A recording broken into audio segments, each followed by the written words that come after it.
مسلسل حياة قلبي الموسم الخامس يثير حيرة بين المشاهدين ويستعد للعرض على منصة زي ألوان في الأشهر التالية. ينتظر محبين المسلسلات الهندية بفارغ الصبر عرض الموسم الخامس من المسلسل الهندي حياة قلبي، والذي يتم حاليا العمل على دوبلاجه من طرف منصة الفردوس للدوبلاج الفني. ومن المحتمل أن يتم عرض المسلسل على منصة زي ألوان في شهر سبتمبر، وسيعرض بدلا من مسلسل رحلة لاشمي أو عروس مومباي.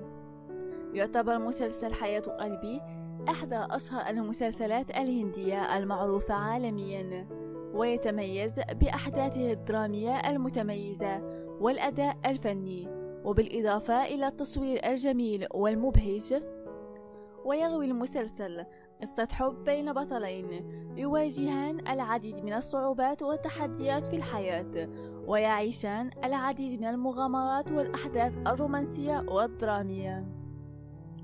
ويثير إعلان العرض الموسم الخامس من المسلسل تساؤلات المشاهدين وحماسهم، حيث ينتظرون بفارغ الصبر العودة إلى عالم الشخصيات المحبوبة ومتابعة الأحداث الدرامية التي تعرض في المسلسل.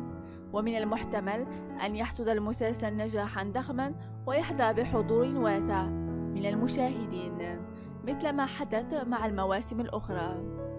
يعتبر هذا المسلسل فريد من نوعه، فهو يسلط الضوء على الجانب من العادات الهندية والمبادئ الاجتماعية، ويتميز بالأداء الفني والإخراج المميز، مما يجعله واحد من أفضل المسلسلات الهندية التي تعرض حاليا على الشاشات العربية. وللمشاهدين المهتمين بالدراما الرومانسية فإن المسلسل حياة قلبي الموسم الخامس يعد خيارا جيدا للاستمتاع به في الأشهر الآتية. فرجة ممتعة.